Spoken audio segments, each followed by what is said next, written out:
Tuhan, terima kasih buat semuanya. Tuhan, biarkan sore hari ini kami belajar mempunyai telinga seorang murid, telinga yang siap mendengar apapun yang kau sampaikan. Roh Kudus, ajar kami. Biarkan setiap detik dari hidup kami sampai kami pulang ke surga, itu semua hanya tentang Engkau. Itu semua hanya tentang menyenangkan hatimu setiap waktu. Sebab hanya untuk itu kami ada di dunia ini. Menyenangkan Engkau sampai kami pulang ke surga. Tuhan, kami tidak mau hidup berdasarkan apa yang kami mau. Tapi kami mau hidup berdasarkan apa yang Engkau mau. Terima kasih Tuhan, hamba serahkan semuanya. Dalam nama Tuhan Yesus, amin. Shalom saudara. Saya bersyukur hari ini saya bisa ada di tempat ini. Saya kemarin baru banget balik sore nyampe dari Papua. Saya lihat bagaimana Tuhan beracara di situ. Dan hari ini saya di tempat ini. Dan sejujurnya saya sangat bersyukur dimanapun Tuhan bawa. Saya lihat bagaimana hadirat Tuhan beracara begitu dahsyat. Saudara boleh buka di Kejadian 45 ayat 5. Kejadian 45 ayat 5 sebelum PPT. Kejadian 45 ayat 5. Hari itu Yusuf, dia tidak mengerti apa yang terjadi dalam hidupnya. Hari itu dia dijual, dijahati oleh saudara-saudaranya. Hari itu dia terima semuanya yang seakan buat manusia terlalu jahat. Hari itu dia terima pengkhianatan, dia terima semuanya. Dan dia gak ngerti kenapa Tuhan biarkan itu terjadi. Saudara, waktu kita ngalami semua yang paling berat, yang paling sakit. Waktu saya hari itu kehilangan seorang mama dan papa saya masuk penjara. Hari itu kita gak akan pernah bertanya Tuhan ada atau enggak. Bahkan di titik terendah kita tahu ada Tuhan. Di titik paling sakit dalam hidup kita tahu ada Tuhan. Tapi hari itu yang saya pertanyakan, kenapa Tuhan Engkau biarkan itu terjadi? Yang saya pertanyakan adalah karakter Tuhan. Yang saya tanyakan kenilaian Tuhan. Yang saya tanyakan adalah rencana Tuhan. Dan saudara, kadang kita gak ngerti kenapa banyak hal itu terjadi.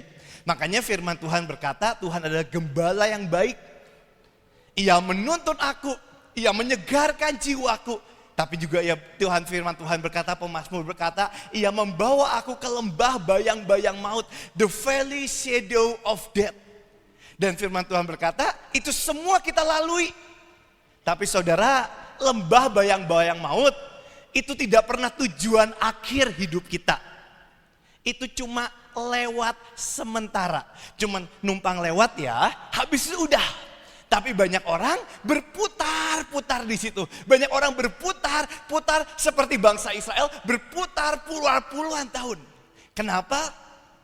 Karena dia tidak pernah mengerti apa maksud Tuhan. Dan dia biarkan dipimpin oleh keinginannya. Lihat Kejadian 45 ayat 5. Kita baca sama-sama ya. Kita sama-sama baca dengan iman, dengan pengharapan, dengan semua yang ada di dalammu.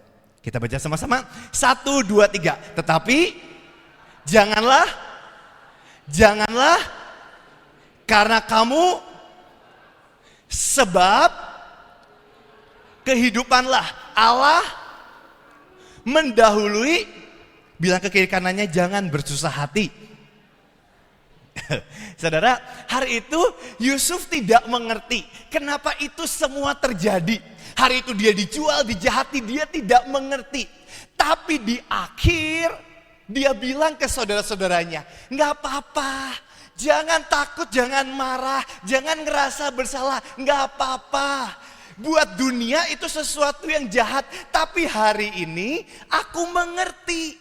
Ternyata maksud Tuhan dari semuanya adalah supaya aku mendahului kamu. Mempersiapkan jalan buat kamu. Gak apa-apa, itu semua adalah maksud Tuhan. Kadang Waktu kita ngadepin apapun, kita nggak tahu saudara, kenapa itu terjadi. Kadang kita nggak ngerti kenapa itu terjadi. Tapi satu hal yang saya tahu, itu semua tetap dalam kendali dan rencana Tuhan. Bagian kita tinggal percaya. Bilang ke kiri kanannya, percaya. Saudara, percaya adalah level tertinggi yang Tuhan mau ada dalam setiap kita. Bukan hanya tentang iman. Iman berkata sebiji sesawi, gunung itu pindah, maka gunung itu pindah. Tapi percaya itu bukan tentang keadaan. Percaya itu tentang pribadinya. Itu makanya kenapa Sadrak, Mesak, Abednego berkata, Tuhan yang aku sembah bisa menyelamatkan aku dari api. Tapi sekalipun dia tidak menyelamatkan aku tetap menyembah dia. Itu apa saudara? Percaya. Hari itu Ayub di tengah pendidikan yang paling berat, dia berkata Tuhan yang memberi. Itu kita semua senang. Tapi Ayub berkata Tuhan juga yang mengambil. Terpujilah nama Tuhan. Itu apa? Percaya. Di titik terberat dalam hidup kita, kadang kita gak bisa angkat iman lagi. Di titik terberat dalam hidup kita, kadang kita gak bisa angkat urapan. Kadang di titik terberat dalam hidup kita, kita gak bisa angkat karunia. Cuman satu yang bisa kita pegang. Apa itu? Percaya. Hari itu waktu mama saya meninggal, saya gak bisa angkat iman yang berkata bangkit dalam nama Yesus, dan gak bangkit kok. Waktu papa saya masuk penjara, saya gak bisa gunakan karunia yang berkata bebas dalam nama Yesus, dan gak bebas kok. Satu hal, dan cuman satu hal di akhir yang bisa saya pegang, percaya. Dan percaya itu adalah warisan yang sangat kuat dari pendahulu-pendahulu kita, yang seharusnya kita ambil dan kita terima dalam nama Tuhan Yesus. Hari itu seorang pahlawan iman, Bu Iin, waktu masih muda, kira-kira umur berapa belas tahun, jempolnya kena kanker. Dan hari itu Pak Yusak bawa ke dokter, dan dokter berkata ini kankernya sangat parah. Dan dokter berkata jempolnya harus dipotong. Terus Pak Yusak tanya ke Bu Iin, no, jempolmu itu kamu pakai cara Tuhan atau kamu pakai cara manusia? Terus Bu Iin tanya, cara Tuhan gimana Pak, cara manusia gimana? Kalau cara manusia jempolmu akan dipotong, kamu diganti sama jempol plastik. Kalau cara Tuhan gimana Pak? Kalau cara Tuhan simple, setiap kali kamu sakit, makin sakit, kamu angkat jempolmu ke atas dan kamu selalu teriak. Kau bilang ke Tuhan, terima kasih Tuhan. Semakin sakit, angkat jempolmu ke atas, teriak terima kasih Tuhan. Dan jangan pernah sekalipun kau bilang ke Tuhan, sembuhkan aku, tolong aku. Setiap sakit, cuma satu yang kamu boleh teriak, terima kasih Tuhan. Hari itu kalau saya dengar ceritanya, saya belum lahir saudara. Tapi kalau saya dengar diceritain Engkong, hari itu temennya Engkong juga dokter, dia hampir mau nyulik Bu Iin karena berkata, wah ini papahnya udah gila ini, anak kanker jempolnya dibiarin aja. Dan hari itu betul, setiap sakit dan makin sakit, Bu Iin angkat jempolnya dengan air mata dan dia cuma teriak terima kasih Tuhan. Semakin sakit dia angkat terima kasih Tuhan. Dan saudara, itu apa sih? Percaya. Karena percaya tidak pernah tentang keadaan. Percaya tidak pernah tentang hasil. Percaya itu hanya tentang pribadinya. Salah satu warisan iman yang sejujurnya saya rindu setiap kita ambil dan aktifkan itu, berjalan dalam trust, kepercayaan total. Saudara, dalam hubungan suami istri atau apapun, ya saya walaupun baru menikah belum lama, tapi ya saya udah menikah saudara ya. Kalau dalam menikah, yang paling bahaya dalam pernikahan itu apa sih? Trust. Ketika kepercayaan itu diambil, ketika kepercayaan itu rusak, banyak hubungan akan hancur. Setan berusaha hancurkan hubungan kita sama Tuhan. Gimana caranya? Dia ambil percaya dalam hidup kita. Waktu Tuhan bawa kita dalam keadaan apapun, setan lemparkan keadaan, lemparkan ketakutan. Untuk apa? Untuk kita kehilangan percaya. Tapi pasukan Tuhan akhir zaman, kita berjalan bukan karena keadaan, kita berjalan karena percaya. Bilang ke kiri kanannya, percaya. Kita jalan karena percaya. Boleh buka slide-nya sekarang. Penuntun yang sejati.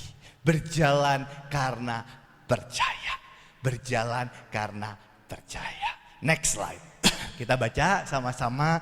Next slide. Kita baca sama-sama dengan iman ya. Di Yohanes 20 ayat 27 sampai 29. Kita baca 1, 2, 3. Kemudian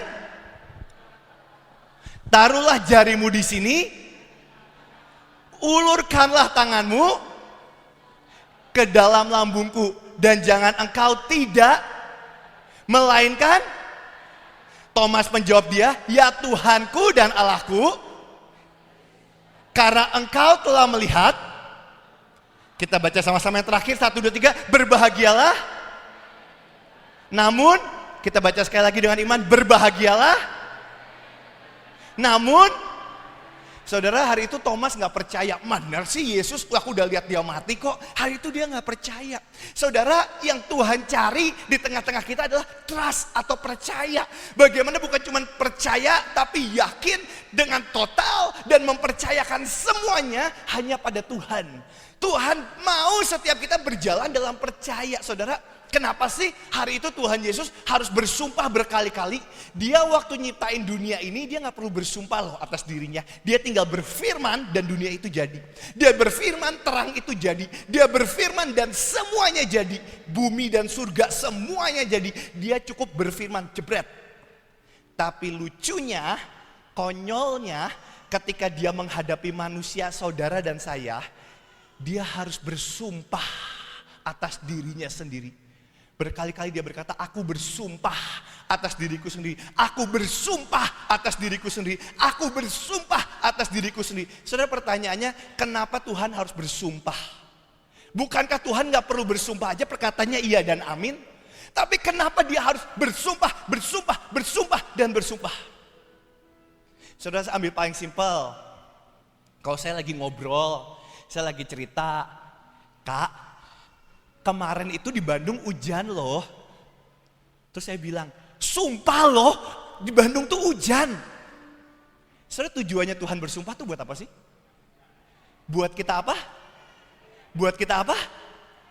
Itu yang Tuhan cari. Kenapa Tuhan harus bersumpah demi dirinya sendiri dan gak ada yang lebih besar lagi dari Tuhan? Jadi Tuhan bingung, Tuhan harus bersumpah dengan apa lagi buat kita percaya? Aku bersumpah loh, buat apa sih? Sebenarnya Tuhan gak perlu bersumpah juga itu jadi kok. Bumi itu jadi dengan firman-Nya selesai. Dia gak perlu bersumpah, aku bersumpah bumi jadi. Gak perlu, dia tinggal mengucap dengan firman-Nya dan bumi ini jadi. Dan semuanya jadi. Tapi kenapa Tuhan bersumpah? Biar setiap kita apa? Taruh tanganmu di hatimu. Katakan dengan iman, aku percaya Tuhan. Sekali lagi, aku percaya Tuhan. Tolong aku percaya. Saudara, paling dahsyat adalah percaya. Itu makanya Tuhan berkata sama Thomas, Thomas, percayalah. Thomas, kamu boleh ngakuin apapun ke badanku nih, coba cucukin jari juga gak apa-apa. Ya aku cari cuma satu, percaya. Thomas menjawab dia, ya Tuhanku dan Allahku. Dan lihat kata Yesus kepadanya, karena engkau telah melihat, maka engkau percaya. Tapi lihat dimensi yang paling dahsyat saat jalan sama Tuhan. Tapi firman Tuhan berkata, berbahagialah mereka yang tidak melihat, namun percaya. Banyak dari kita pengen hidup karena melihat. Bev, ini yakin gak sih? Ini yakin gak sih? Kita mau semuanya melihat. Kita harus melihat dulu baru kita percaya. Itu dunia, saudara. Itu cara dunia. Mereka hidup karena melihat. Tapi jalan sama Tuhan itu bukan karena melihat. Jalan sama Tuhan itu karena percaya. Dan Tuhan rindu setiap pasukannya berjalan karena trust atau karena percaya. Next slide. Itu yang Tuhan rindu. Berjalan karena percaya. Yesus mengatakan pula suatu perumpamaan kepada mereka. Dapatkah orang buta menuntun orang buta? Bukankah keduanya akan jatuh dalam lubang? Saudara, apa yang mau Yesus ajarkan sih?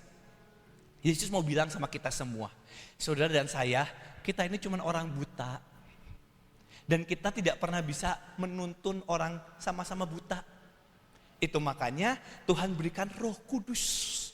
Menuntun yang buta ini berjalan langkah demi langkah. Hari itu seorang pahlawan iman bernama Simson. Dan hari itu kekuatannya begitu dahsyat.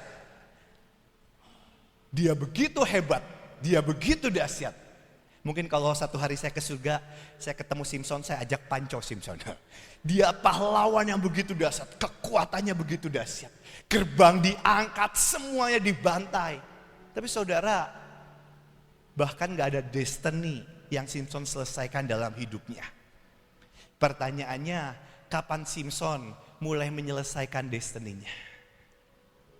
Ketika matanya dicungkil, urapannya dihabiskan, karunia-Nya dihabiskan, di tengah kebutaannya, di tengah melawaknya. Hari itu dia udah gak bisa pegang kekuatan urapan lagi.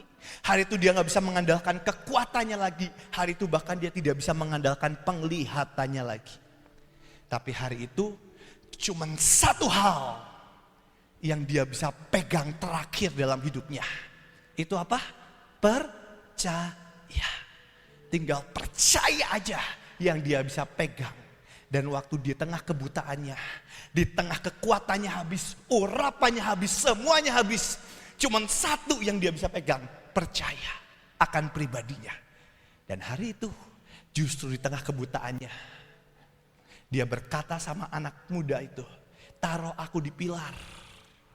Dan hari itu dia dibawa ke pilar. Dan hari itu dia bilang ke anak ini, pergi kamu sekarang. Dan hari itu dia berkata, aku akan menyelesaikan tugas dan destiniku. Hari itu taulah Simson bahwa destiny Tuhan dalam hidupnya bukan supaya dia bermain-main dengan semua wanita. Bukan dia bermain-main dengan apa yang dia lihat. Karena hari itu sepanjang dia hidup, dia hanya hidup berdasarkan apa yang dia lihat. Dan Tuhan izinkan matanya dicungkil. Untuk apa? Untuk dia berjalan bukan dengan mereka apa yang dia lihat, tapi hanya berdasarkan percaya. Dan hari itu Simson berdiri tiang, dan dia pegang tiang, dan dia dorong tiang itu, dan dia habiskan. Dan firman Tuhan berkata, yang dia bunuh hari itu lebih banyak dari sepanjang hidupnya. Hari itu dia menyelesaikan destininya, pulang ke surga dengan seorang pahlawan yang menyelesaikan destininya dengan finish strong di hadapan Tuhan. Kenapa? Bukan dengan kekuatannya, bukan dengan penglihatannya, tapi dia cuma modal percaya. Dan hal yang paling sulit jalan sama Tuhan adalah percaya. Saudara, kemarin di pesawat saya kena delay, saudara. Karena ada orang daerah sana yang marah-marah. Orang Papua marah-marah di pesawat. Dia marah-marah, saya persis duduk di belakangnya. Jadi ada Ciripka sama Om Thomas, terus ada saya. Kita duduk persis di belakangnya. Semua udah duduk dan pramugarinya datang dan pramugarinya nanyain boarding pass. Dia nanya boarding pass, semuanya ngasih boarding pass kecuali satu orang itu yang duduk depan kita. Dan dia marah-marah, dia bilang, kenapa saya doang orang daerah yang dimintain, kenapa yang lain enggak? Marah-marah, ngebuat pesawat delay. Sampai akhirnya semua ada semua orang pesawat, semua masuk ke pesawat, banyak orang, dan semua ngancam untuk angkat dan buang dia, dikeluarin dari pesawat. Hari itu saya cuma duduk di belakangnya. Saya juga bingung ya saudara, saya harus ngapain. Jadi saya cuma duduk, saya cuma ya Tuhan biar aku nggak telat. Karena habis itu saya connecting flight. Dan marah-marah, satu marah, satu marah, ikut marah, suasana makin panas. Saya di belakangnya, saya nggak ikut-ikutan saudara ya. Ciripka udah mau maju buat ikut-ikutan. Saya bilang ke Ciripka, Ci jangan ikut-ikutan Ci. Itu nanti kalau ikut-ikutan tambah runyam Ci. Udah Ci biarin aja, kita doa aja Ci. Doa dan sebagainya. Akhirnya dia kasih boarding pass-nya dan sebagainya. Dan hari itu setelah udah kejadian itu, saya datengin ke perempuan itu, ke orang itu yang marah-marah. Setelah udah terbang dan sebagainya, saya datengin. Saya tanya baik-baik, ibu tuh mau kemana? Terus dia bilang saya mau ke sini ke Timika hari itu. Terus saya tanya, ibu tuh kenapa? Dianya pertamanya nggak enak sama saya karena ini kenapa sih anak muda kepo banget. Dan hari itu saya bilang, saya pendeta bu, saya kemarin ke Timika, saya penginjilan. Saya datang naik ke pantai, kita pakai kapal, saya penginjilan dan dia mulai terbuka lah, dia mulai ceritakan, terus saya bilang bu belajar mengampuni dan sebagainya. Saya ceritain waktu saya ke kapal, saya masuk satu tempat, itu tempatnya OPM saudara, tempatnya OPM, saya tuh nggak ngerti, saya kan ya namanya penginjilan ya saya cuma nginjilin aja, nggak ada listrik, nggak ada apa, saya cuma bawain fokus, bawa genset di kapal, terus nanti ketika sampai satu tempat, kadang nggak bisa bahasa Indonesia, seringkali nggak bisa bahasa Indonesia, jadi saya cuma tampilin layar, saya tampilin Passion of the Christ, nanti waktu ada layar karena di sana nggak ada listrik, semua langsung datang, semua di pulau itu langsung datang, semua langsung nonton. Setelah Passion of the Christ selesai, saya ceritain dengan bahasa badan yang sebisa mungkin, ceritain tentang Tuhan Yesus mati buat dirimu dan sebagainya. Karena nggak ada lagi yang bisa kita pegang. Cuman satu yang kita pegang. Percaya akan pribadinya. Bahwa itu semuanya yang terbaik. Di saat-saat tergenting. Kadang kita bahkan nggak bisa dengar suara Tuhan kok. Kita makin panik, kita makin nggak dengar kok kenyataannya. Bagian kita apa sih? Percaya. Itu makanya tadi firman Tuhan berkata, orang buta menuntun orang buta. Tapi kapan kita mulai bisa melihat? Ketika kita mulai akil balik, itu makanya firman Tuhan berkata murid tidak lebih daripada gurunya. Dia adalah guru kita. Barang siapa yang telah tamat pelajarannya akan sama dengan gurunya. Saudara, di akhir Tuhan akan tunjukkan semuanya. Sekarang Tuhan belum tunjukkan. Kenapa? Karena kita suka memimpin melihat karena apa yang kita lihat. Saudara boleh buka di Kejadian 3. Sebelum nanti slide-nya boleh buka di Kejadian 3. Apa yang membuat manusia pertama itu jatuh? Kejadian 3 ayat 4. Kejadian 3 ayat 4. Apa yang membuat manusia ini jatuh? Saudara, apa itu iman? Iman adalah apapun yang Tuhan ngomong tentang kita, titik.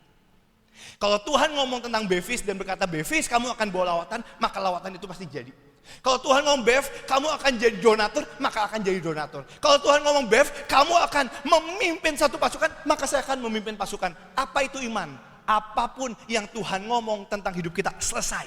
Iman yang sejati itu bukan tentang apa yang kita mau. Iman yang sejati itu hanya tentang apa yang Tuhan mau. Dan cara yang sama yang setan pakai untuk menghancurkan manusia. Lihat firman Tuhan berkata, tetapi ular berkata kepada perempuan itu, sekali-kali kamu tidak akan mati. Saudara, ular itu dalam bahasa Inggrisnya serpent, tapi dalam bahasa Asia disebut seraphim. Makanya dia tahu rahasia tentang Tuhan.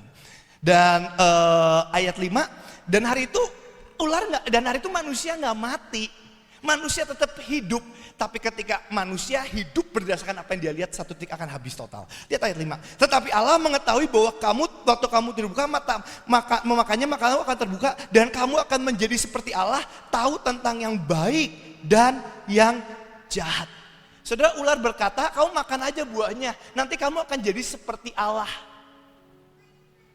Dan hari itu pertanyaannya, waktu manusia dibuat, firman Tuhan berkata Allah membuat kita segambar dan serupa. Kita dari awal memang sudah seperti Allah, tapi kita gak mengerti itu. Dan ular tahu itu, dan ular tipu daya rusak kita. Lihat ayat 6, ini yang paling bahaya. Kapan manusia itu mulai jatuh? Iblis akan selalu membisikkan kita terus. Semua kemarahan, ketakutan, semua itu. Tapi kapan manusia itu mulai jatuh? Kita baca sama-sama ya ayat 6. 1, 2, 3. Perempuan itu melihat.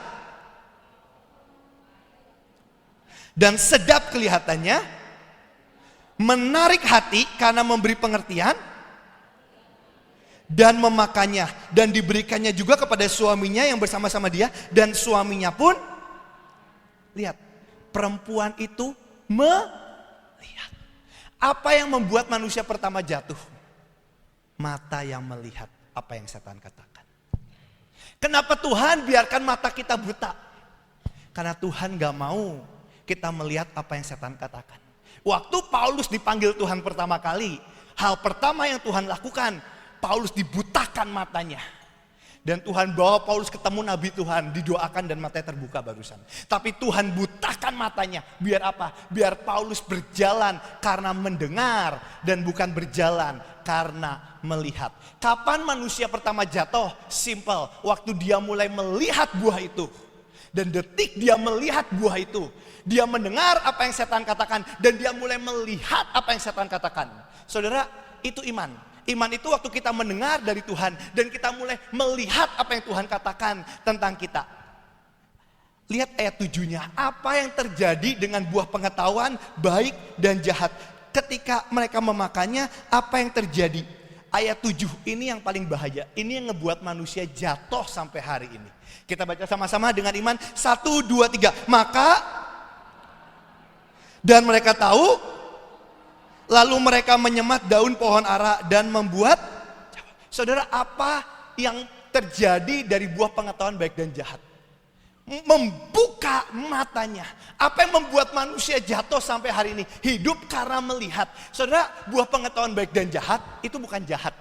Tuhan itu gak pernah nyiptain yang jahat di tengah-tengah kita. Gak ada satupun kecurangan dalam pribadinya. Dia gak pernah nyiptain yang jahat. Cuman belum waktunya aja. Saya ambil contoh simpel. Saya waktu ke Windu, di tempat persekutuan saya bawa Joakim. Waktu itu Joakim masih baru lahir. Saya bawa baby Joakim, hari itu baru lahir, saya bawa ke Windu, ke tempat kebaktian. Hari itu ada anak umur 6 tahun, 7 tahun, dia ngeliat Joakim, lucu lah dan sebagainya, dia main sama Joakim dan sebagainya. Terus dia lihat mamahnya. Terus dia lihat mamahnya, dia bilang ke mamanya kayak gini, "Mami, where did baby come from?" Wah. Dari mana bayi lahir? Mamanya bilang, dari Tuhan. Saudara, anak sekarang tuh kritisnya gak main, saudara. Dan dia bilang lagi ke mamahnya, "Mah, gimana caranya Tuhan kasihnya?" Mamanya pusing. Mamanya bilang, "Tanya papamu aja." Ask your daddy aja, mamamu aja. Kenapa? Karena belum waktunya. Tuhan gak pernah nyiptain yang jahat, tapi belum waktunya. Tapi boleh balik ke slide, lihat yang paling bahaya yang setan taruh ketika buah pengetahuan baik dan jahat. Di slide-nya dikatakan, next slide aja, next slide lagi. Lihat Kejadian 3 ayat 7. Maka terbukalah mata mereka berdua dan mereka tahu bahwa mereka telanjang. Saudara, pertanyaan saya, sebelum Adam dan Hawa makan buah pengetahuan baik dan jahat, mereka telanjang gak sih? Telanjang gak sih? Tapi kenapa gak pernah dimasalahin? Karena dia hidup berdasarkan rohnya. Apapun yang dia lihat cuma tentang Tuhan. Dia gak pernah peduli tentang dirinya sendiri. Yang dia peduliin cuma satu, Tuhan. Ketika kita jalan sama Tuhan, saudara tahu cinta mula-mula itu apa sih? Cinta mula-mula, itu makanya kenapa Lucifer berkata, it's a Lucifer fall. Di The Message di Wahyu katakan, kembali it's a Lucifer fall. Kenapa? Karena waktu kita ngalami cinta mula-mula, apapun bentuknya, di tengah kebaktian manapun, waktu kita ngalami cinta mula-mula, seluruh hidup kita, pandangan kita itu cuma tentang Tuhan, saudara. Kalau saudara renungin itu. Itu makanya kenapa waktu kita ngalami cinta mula-mula, Benny Hinn berkata, aku bahkan gak peduli kalau hari ini ketimpa bom, atom, bom nuklir, aku gak peduli, aku tetap akan nyembah Tuhan. Dia berkata, aku gak peduli kebaktian udah selesai, aku tetap tersungkur, air mataku tetap ngalir. Kenapa? Karena hari itu ketika kita ngalami kasih mula-mula atau cinta mula-mula, semua pandangan kita itu cuma tentang Tuhan. Tapi seiring berjalannya waktu, yang paling bahaya, pandangan itu mulai berubah. Bukan lagi tentang Tuhan, tapi tentang diri kita sendiri. Orang yang ngalami cinta mula-mula, dia gak akan pernah peduli apa yang terjadi sama dirinya. Yang dia peduli cuma satu, aku mau menyenangkan Tuhan. Titik. Detik pandangan kita berubah dari Tuhan menjadi diri kita sendiri. Di situ kita mulai kehilangan cinta mula-mula. Dan yang paling bahaya, ketika Adam dan Hawa mulai fokusnya bukan Tuhan dan fokusnya diri sendiri. Dalam bahasa Ibraninya, kata mata terbuka, open. Dalam bahasa bisa disebut pakah, artinya to be open. Dan yang lebih sadis lagi, arti kata to be open, yang menurut dunia itu bagus, matanya dibuka. Tapi arti kata to be open, itu artinya tumpukan sampah. Ketika seseorang mendengarkan semua yang setan dan dunia katakan, kita pikir kita sedang melihat. Tapi tanpa kita sadari, kita sedang pakai tumpukan sampah di mata kita. Itu membuat, saudara saya ambil contoh, itu yang membuat mata kita yang kita lihat dari awalnya semuanya terang. Ketika kita percaya dengan keadaan, kita percaya dengan yang setan ucapkan, mata kita pandangannya menjadi gelap, saudara. Kita jadi gak bisa ngelihat lagi. Apa yang kita lihat semuanya kecewa. Saudara pernah lihat orang yang kecewa? Apapun yang dia lihat isinya kekecewaan. Orang lagi ketawa-ketawa sendiri, orang lagi ketawa-ketawa yang lagi ngobrol sendiri, tiba-tiba dia lihat, kamu lagi ngetawain aku ya. Saudara lihat orang yang sakit hati, saudara lihat orang yang ketakutan, apapun beritanya isinya takut semua. Kenapa? Karena yang dia lihat semua cuma tumpukan sampah yang setan taruh dalam hidupnya. Yang ngebuat apa? Gelap. Ini kenapa gelap banget ya di sini ya? Lampunya kurang terang tah. Kenapa? Gelap. Yang kita lihat itu semua dunia. Apa yang ngebuat Esau jatuh? Matanya hanya memandang dunia, nafsu rendah. Karena yang dia lihat cuma dunia. Aku mau semiring mangkok itu lebih bagus daripada berkat ilahi yang nanti akan Tuhan berikan. Apa yang aku punya, matanya selalu terpandang kepada Tuhan. Dia juga gak ngerti hak kesulungan itu kayak gimana. Dia percaya mamahnya aja. Makanya dia bilang, kalau kena kutuk gimana mah? Mamanya bilang aku yang tanggung. Tapi itu yang mengubahkan semuanya. Cara pandangnya. Kenapa? Karena ada banyak orang yang percaya dengan bisikan setan. Yang ngebuat apa? Pandangannya semua gelap. Semua yang dilihat cuma dunia, dan dunia. Dan kita gak pernah bisa berjalan lurus. Dan setan membuat kita berputar-putar dengan tumpukan sampah di mata kita. Tapi hari ini saya berdoa, semua itu kita kebaskan dalam nama Tuhan Yesus.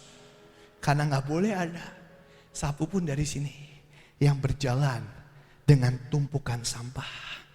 Saudara, hari ini bolehkah kita berjalan bukan karena melihat, kita berjalan hanya karena percaya.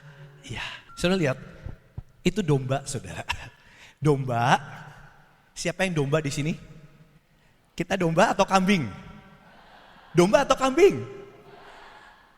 Yakin? Saudara, itu domba.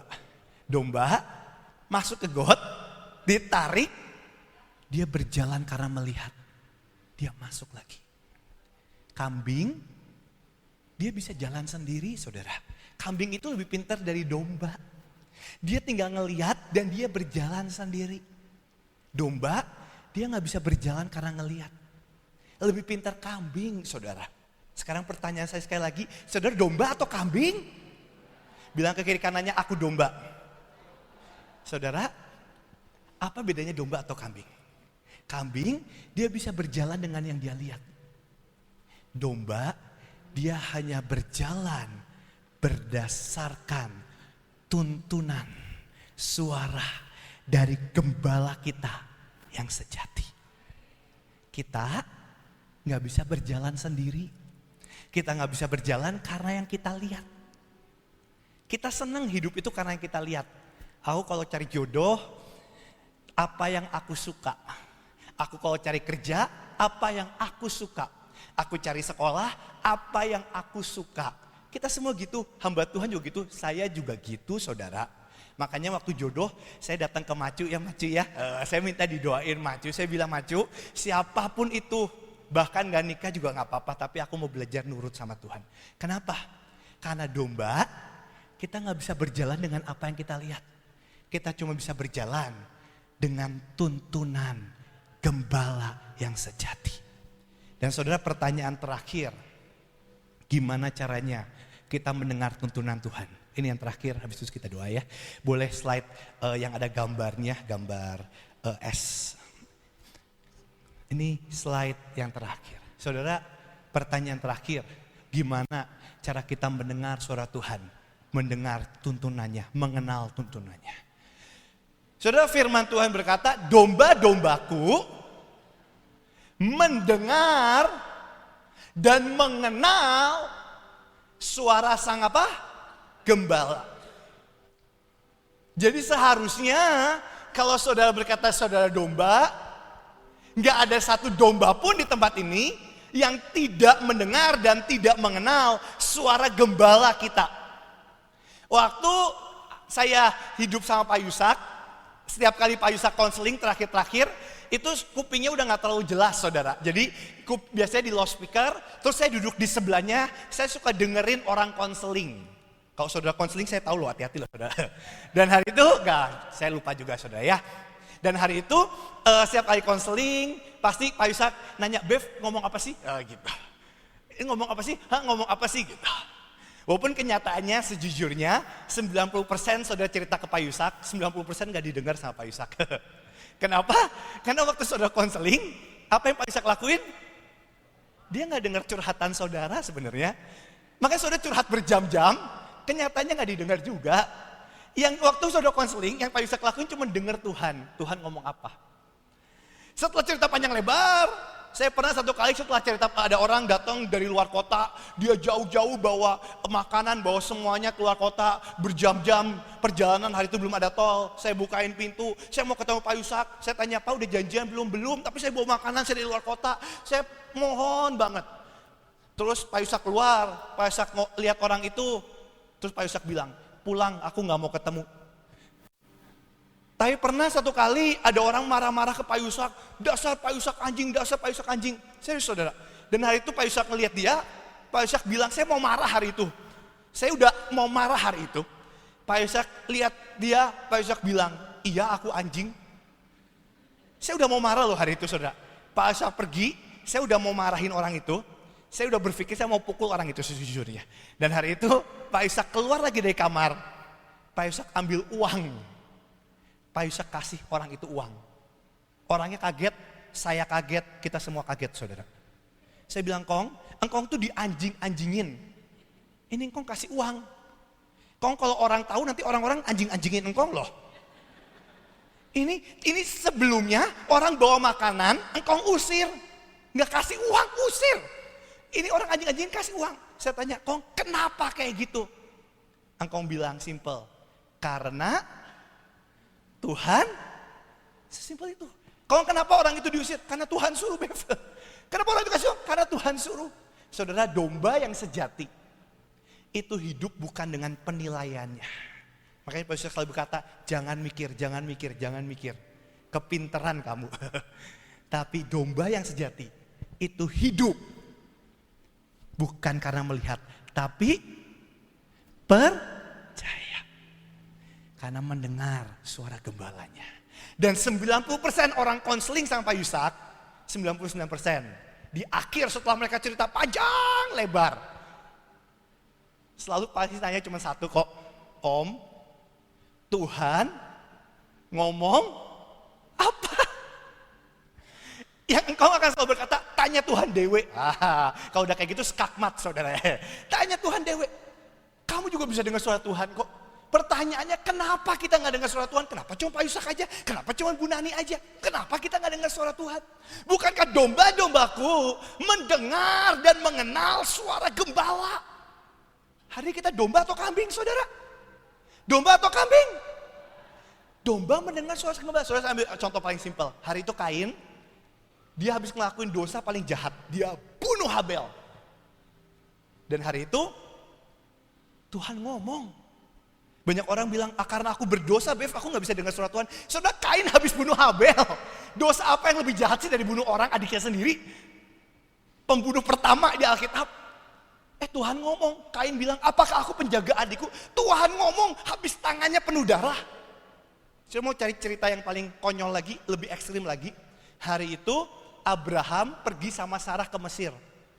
Sarah itu cantik banget. Dan hari itu, Abraham ketakutan. Abraham tuh pintar, dia tahu istrinya cantik. Dia ketakutan. Dia bilang ke istrinya Sarah, nanti kalau ditanyain orang, jangan bilang aku ini suamimu. Aku ini bilang aja siapa? Saudara. Benar saudara. Ketemulah, kelihatanlah sama Firaun, Raja Mesir. Firaun lihat dia, diambil Sarahnya, ditanya, kamu siapanya? Saudaranya, skakmat habis. Mateng, istriku diambil orang. Diambil sama Firaun. Karena kamu saudaranya doang, ya udah aku ambil aja jadi istriku. Pas malam hari, tiba-tiba Tuhan ngomong ke Firaun. Firaun, jangan sentuh Sarah. Dia punyanya Abraham. Hah? Firaun percaya Yesus atau enggak sih saudara? Firaun penuh Roh Kudus atau enggak sih? Firaun orang Kristen atau enggak sih? Dan kita hari ini, kita bilang kita pasukannya, kita mempelainya, kita penuh dengan perjanjian, kita penuh dengan semuanya. Pertanyaan paling simpel, kenapa waktu kita ngadepin sesuatu, kita bingung, dan kita bilang aku gak bisa dengar suara Tuhan. Apa yang membuat kita gak dengar suara Tuhan? Saya tutup dengan ini ya saudara ya. Saudara, arti kata grace atau anugerah itu disebut chen dalam bahasa Ibrani-nya. Yang artinya to camp, rest atau dwell. Yang artinya untuk Tuhan, ajakan Tuhan masuk ke dalam kemah. Itu makanya disebut anugerah. Itu makanya kita gak pernah ada yang hebat. Kalau kita bisa ada sampai hari ini, itu semua anugerah. Bahkan kita gak ada yang layak masuk surga. Tapi kalau kita bisa masuk surga, itu karena anugerah. Banyak orang marah ke Tuhan, nuntut aku harus level segini, aku harus gini, aku gini. Padahal itu semua cuma karena anugerah. Makanya kenapa kita bisa dibawa masuk. Dan saudara, saya dulu tinggal di Gatsu, saudara. Di Gatsu 317 kalau saudara ada yang pernah ke sana. Hari ini jadi sekolah saudara, saya bikin sekolah, muridnya nggak banyak saudara, minimal saya bilang ke yang lain, minimal. Saya bikin TK sama playgroup, saya bilang minimal, tenang aja lah. Mereka bilang, Bev nanti kalau nggak ada muridnya gimana? Nanti kalau nggak ada muridnya gimana? Saya bilang, tenang aja lah. Kalau nggak ada muridnya minimal kita punya satu murid saudara. Siapa? Joakim, anak saya sendiri. Jadi nggak ada pilihan lain kalau anak saya ya.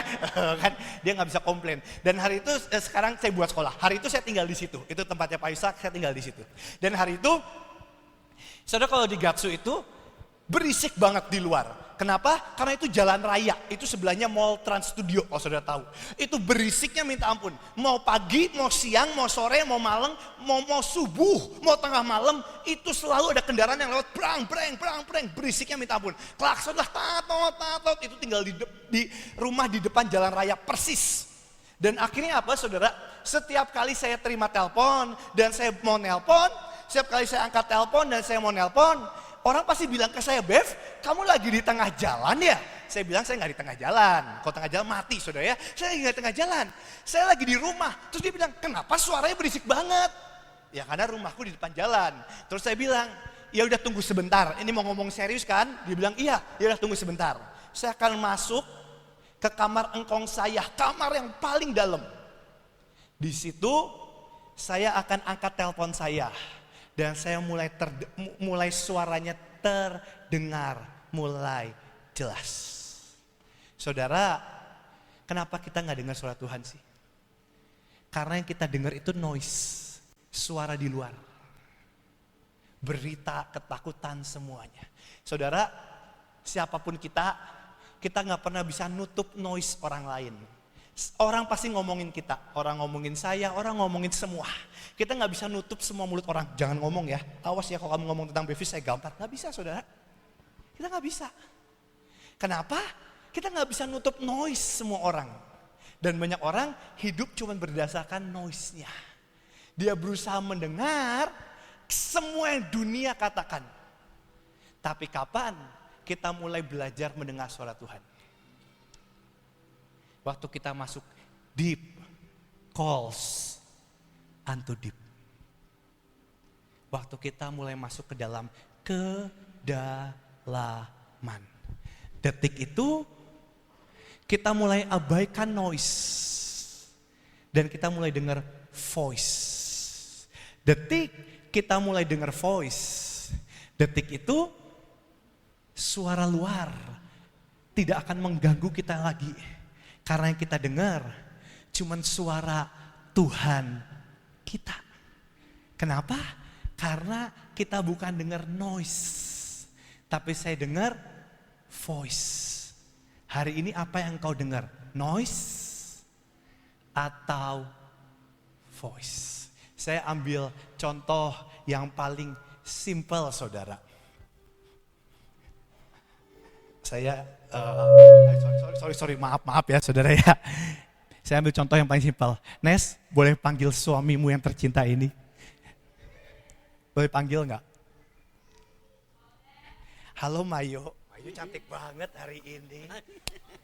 Mayo kok cantik banget. Umur berapa Mayo sekarang? Umur berapa? 89. Astaga, Mayo senior banget. Saya nggak bisa dengar suara istri saya. Tapi lihat, ketika saya mulai mendekat, dan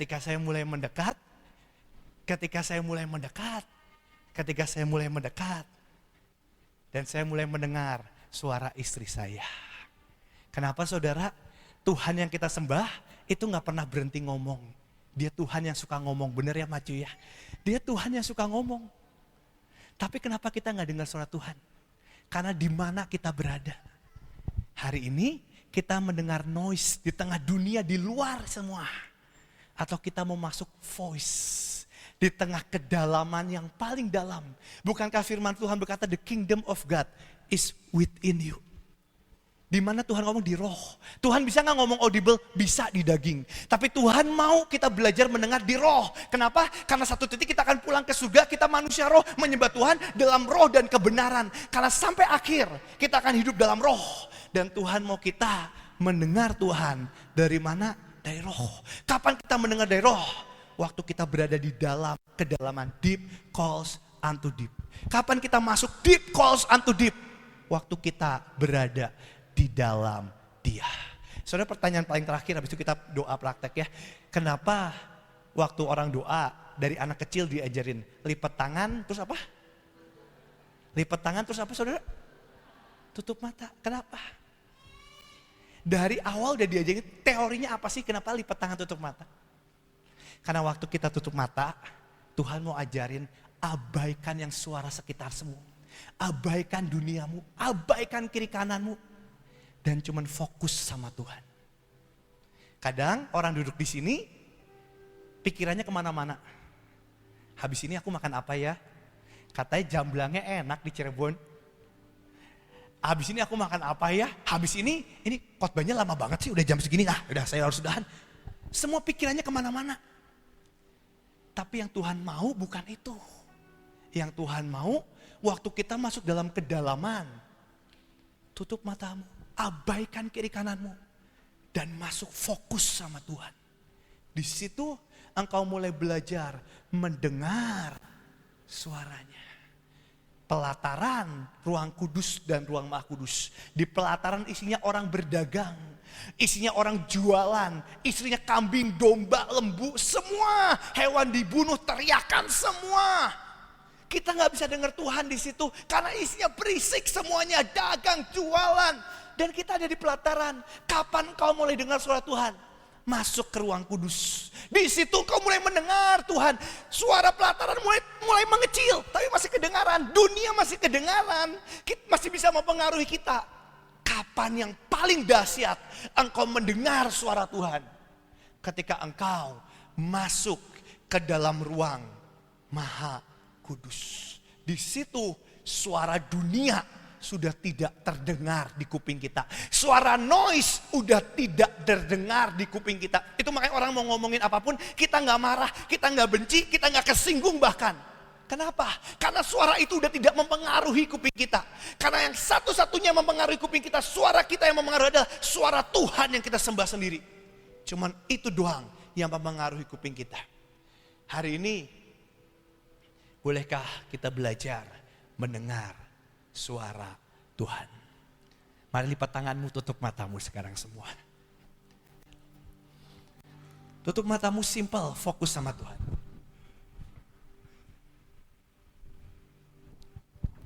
Abaikan kiri kananmu lah. Abaikan habis ini kau mau makan apa, abaikan bentar aja lah. Habis itu kau abaikan semuanya. Coba fokus sama Tuhan sebentar. Belajar masuk ke ruang Maha Kudus. Detik Yesus mati di kayu salib, tirainya terbelah kok. Hari itu kita masuk bukan karena kebenaran kita, bukan karena kekudusan kita, bukan karena urapan kita, bukan karena skill kita. Simple, hanya karena pengorbanannya di atas kayu salib yang membuat kita masuk ke dalam ruang Maha Kudus. Di ruang Maha Kudus, semua suara udah gak terdengar. Udah bukan pengejaran kita lagi. Jualan uang bukan pengejaran kita lagi. Mulai masuk dari pelataran, mulai langkah kaki-kakimu masuk ke ruang kudus. Di ruang kudus, engkau sudah mulai tidak mendengarkan dunia. Engkau mulai belajar fokus cuma sama Tuhan. Tapi Tuhan berkata, nak, aku gak mau engkau stop di ruang kudus. Aku mau engkau melangkah masuk ke ruang Maha Kudus. Di situ udah gak ada suara dunia. Masuk ke dalam kedalaman yang paling dalam. Dan di situ kita cuma dengar suara Tuhan. Di situ kita cuma dengar suara Tuhan. Di situ kita cuma dengar suara Tuhan. Bukankah Dia penolong? Dan kita gak pernah mau dengar suara Roh Kudus. Itu orang terkonyol ketika Tuhan udah berikan Roh Kudus dan kita gak mau belajar mendengar. Dia gak pernah berhenti berbicara. Dia sangat senang berbicara sama kita. Bahasanya dia cerewet. Tapi kita yang gak mau dengar. Makanya setiap kali ada omongan apapun, Tuhan ngomong apapun, kita gak dengar. Karena yang kita dengar cuma noise. Hari ini bolehkah belajar voice? Tutup matamu sebentar. Abaikan yang lain, abaikan semuanya. Abaikan saya, bahkan gak penting. Fokus sama Tuhan. Coba mulai ngomong sama Tuhan. Mulai dengar suara Roh Kudus. Beberapa dari engkau punya pilihan penting dalam hidupmu. Mau anak, kuliah, kerja, istri, suami, mulai dengar sama Roh Kudus. Beberapa dari engkau di pernikahan dalam masalah, dalam keluarga masalah, mulai dengar suara Roh Kudus. Mulai dengar suara Roh Kudus. Mulai dengar suara Roh Kudus. Haleluya. Dengan lembut aja.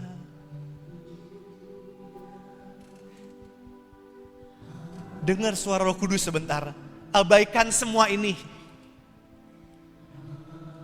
Ngapain datang ke kebaktian kalau engkau cuma dengar di depan? Dengar Tuhan. Tuhan cuman bukan ngomong cuman hamba Tuhan kok. Ke siapa kita?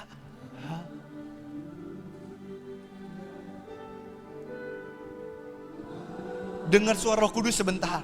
Sebentar aja. Belajar dengar yuk. Belajar dengar yuk. Di akhir zaman kalau engkau gak dengar suaranya, kita pasti hancur. Kita pasti hilang. Sekali lagi boleh dengar suara Roh Kudus. Haleluya.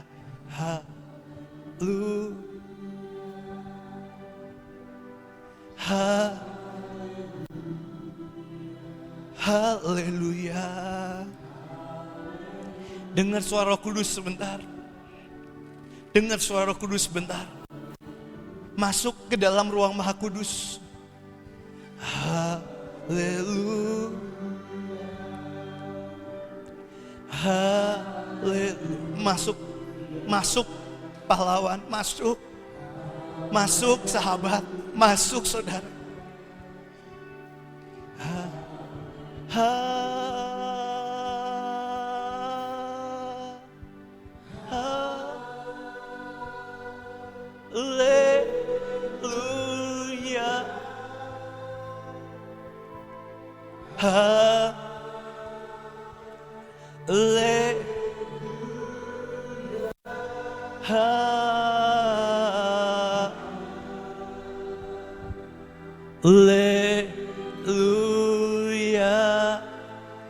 Belajar dengar suaranya.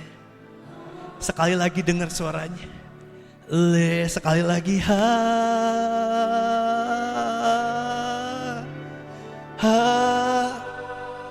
Sion dengar suaranya. Sion dengar suaranya. Mempelaiku dengar suaranya.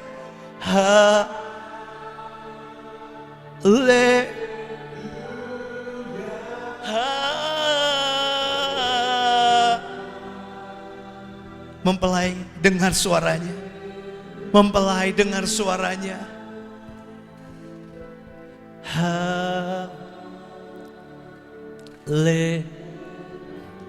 Tuhan terima kasih. Tuhan Roh Kudus, bicara dengan kami, karena kami siap mendengar. Shema, belajar. Ajar kami Tuhan, ajar kami untuk mendengar. Kami nggak mau jadi orang-orang yang bebal, yang mengeraskan kuping kami.